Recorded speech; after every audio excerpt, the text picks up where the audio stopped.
नमस्कार, आप देख रहे हैं प्रदेश का भरोसेमंद news channel India news Rajasthan. मैं हूं आपके साथ सुप्रीत सचदेव। स्वागत है आपका हमारे खास कार्यक्रम बोलियो राजस्थान में। आज हम बात करेंगे कन्या भ्रूण हत्या पर। हमारे समाज में आज भी कई ऐसे लोग मौजूद हैं जो लिंग भेद के चलते बेटियों को या तो कोख में ही मार देती हैं या पैदा होने के बाद उसका गला घोट देते हैं।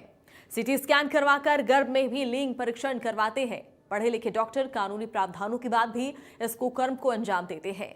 हमारा देश विकास की दिशा में आगे तो बढ़ रहा है, लेकिन आज भी बेटियों को बोझ समझने की सोच खत्म नहीं हो पा रही है। कन्या भ्रूण हत्या जैसा ये जघन्य अपराध है और कहीं ना कहीं दहेज प्रथा ने ऐसी स्थितियों को और बढ़ाया है।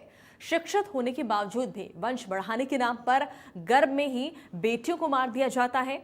कभी परिवार के दबाव में तो कभी महिलाएं खुद भी इस कुकर्म को अंजाम देती हैं। एक कविता के माध्यम से मैं आपको समझाना चाहूँगी। गुजरा वक्त देखते देखते अरसों गुजर गए, बेटे का प्यार पाने को माँ बाप तरसते रह गए। सोचा था बेटा होना तो ज़रूरी है, बेटी तो बोझ की गट्ठी है।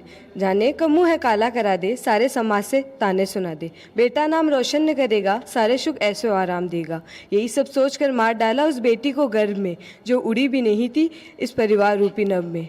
देखते देखते बेटा बड़ा हो गया। अगर वो बेटी आज इस दुनिया में होती तो मायके को ही नहीं ससुराल को भी सहज कर रखती, पर वो तो इस दुनिया में आई ही नहीं। उसने तो अपनी आंखें खोली ही नहीं, किसी से गलत वो बोली ही नहीं। तब देखते देखते समय गुजर गया। रोते रोते बेटे की बहू आई। अरे माँ जी, आपके बेटे भी श्रवण कुमार है, पर उनके कानों में अभी भी गूंजती उस बहन की पुकार है। रोज सपनों में आती है, हर बार यही पूछ जाती है, मैंने क्या गलती की थी भाई, क्यों पिघली नहीं मेरी माई। अन्याय हुआ है मेरे साथ, बहुत पहुँचा है मेरे दिल को घात। हमारे समाज को समझाओ, बेटी को भ्रूण में ही न गिराओ। अगर वो बेटी आज इस दुनिया में होती तो एक और कल्पना चावला बनकर दिखाती। अगर वो बेटी आज इस दुनिया में होती तो एक और झांसी की रानी बनकर आती। अगर वो बेटी इस दुनिया में होती तो कल्पना चावला बनकर उस चांद को वो छूकर आती और इस देश का नाम रोशन कराती।